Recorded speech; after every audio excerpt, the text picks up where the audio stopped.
try cleaning that rail nicely. Okay, so Yes. Crazy horse, right? Wait, is that? That's a face on the side of the wall. It is.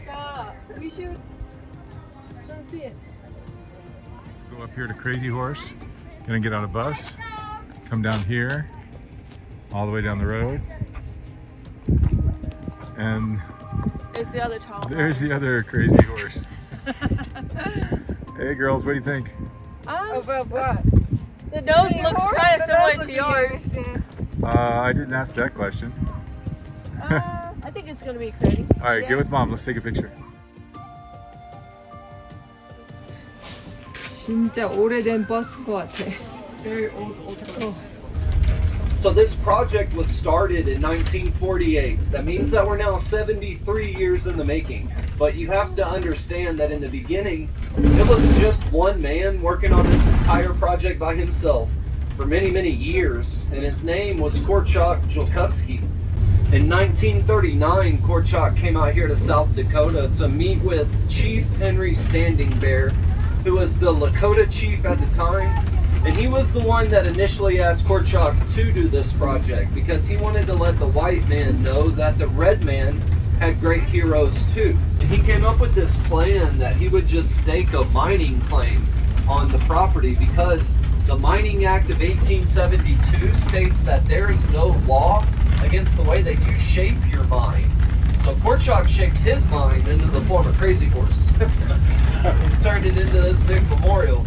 And obviously his plan worked. I mean, we're here. If that's not a dead giveaway, but his plan did work. He ended up acquiring the mountain plus 90 acres of property that surrounded it. Now, fast forward to present day. Present day, we now have a little over 1,000 acres of property out here. And that's because it'll eventually get utilized between what's now 3 different projects that are currently going on out here. You have the mountain carving being project number 1. Our museum is project number 2. And then our university is project number 3.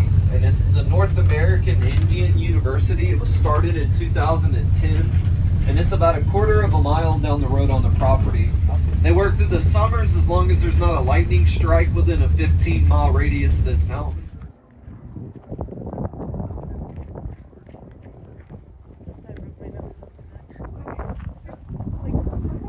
So there are 13 of these little white posts that surround the entire mountain, and they are mounts for a laser system that will scan the entire mountain from all 13 points, and it generates a 3D model of the mountain in our computer.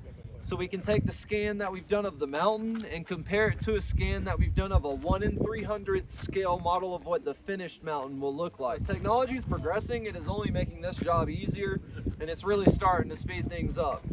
You can only blast so close to finished grade before you're going to start removing the rock you do not want removed, or you'll start putting hairline fractures throughout your finished product, which aren't good over time either, and we'll talk. We started looking for different techniques to remove all the rock that would be a lot safer than blasting, and 6 years ago we started using this. So this is an extremely wore out section of a cable saw or a wire saw that we're currently using. I just wanted to show you an example of what I'm talking about. But these little silver pieces about every inch have crushed up diamond embedded in it. So it's like diamond bit rope. And they run thousands of feet of this stuff through a massive pulley system to turn it into essentially like a big bandsaw. All right, and the cuts that you get, you'll have to check out these pictures I got taped to the side of the bus here. What you got?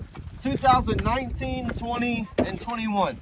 And just for a point of reference, in the bottom left-hand corner of each photo, you can see that red scaffolding. That's that same red scaffolding that you're seeing at the tip of the mountain right there. So this is an aerial view just above that.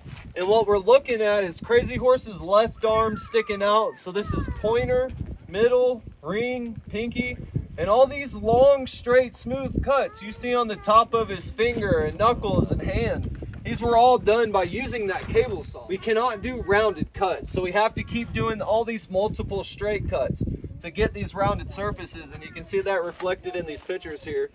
We can also remove extremely large sections of rock. Like we removed the whole top 5-foot layer of his arm in basically just a few cuts using this cable saw. So it's extremely versatile. It's really come in handy to get everything closer to finished grade, a lot faster and a lot safer than blasting. And because of this cable saw, we actually have not done a blast since Veterans Day of 2015.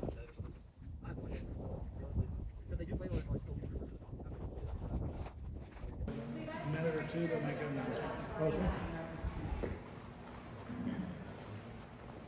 Ladies and gentlemen, if you have not seen the short film about the history of the memorial, please return to the welcome center. My fellow chiefs and I would like the white man to know the red man has great heroes also. Chief Henry Standing Bear wrote these words in a letter to sculptor Korchak Joukowsky in 1939, opening the doors to a partnership and friendship that would result in the world's largest mountain sculpture and eventually the Indian Museum of North America and the Indian University of North America. But Korchak had made up his mind, convinced that the story of the American Indian was an epic that deserved to be memorialized. He would accept the Lakota elders' invitation and dedicate the rest of his life to the Crazy Horse Memorial. Moreover, Korchak promised that the mountain carving would be the focal point of a vast cultural and educational humanitarian project. To carve a mountain to a race of people that once lived here for maybe 150,000 years? What an honor. A little Polish shopping boy from Boston? What an honor. Crazy Horse, Oglala Lakota, was born around 1840 near Rapid Creek on the edge of the Black Hills and grew up with the traditional ways of the Lakota, preparing him for his future life as a warrior for the tribe. He was not named Crazy Horse at first. He started out as Curly, possibly because he had wavy hair. Later, after he proved himself in battle, Curly earned his father's name, Crazy Horse, Tashunka Witko, which means his horse is crazy. In 1876, Crazy Horse led a band of Lakota warriors against Custer's 7th U.S. Cavalry Regiment. At the time, it was called the Battle of Little Bighorn, or Custer's Last Stand. Some Native Americans call it the Battle of the Greasy Grass. Many Native Americans look on that battle as a victory over a much larger force.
So tell me what you see.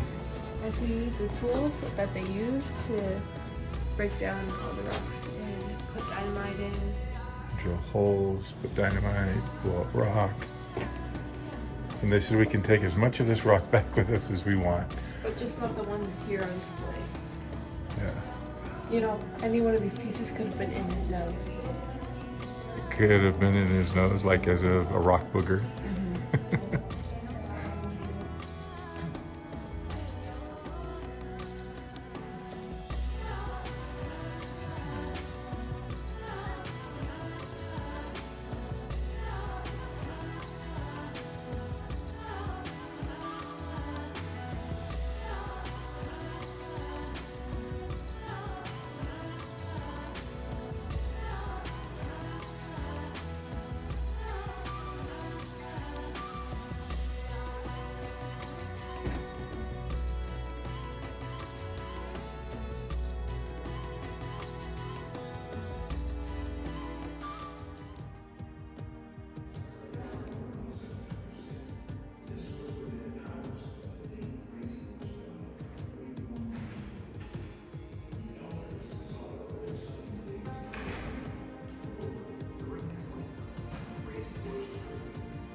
Yeah.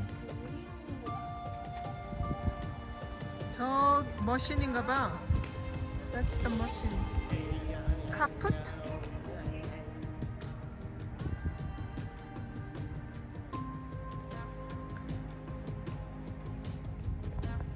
까마귀 있는 거 좀 보여주려고 여기서 오니.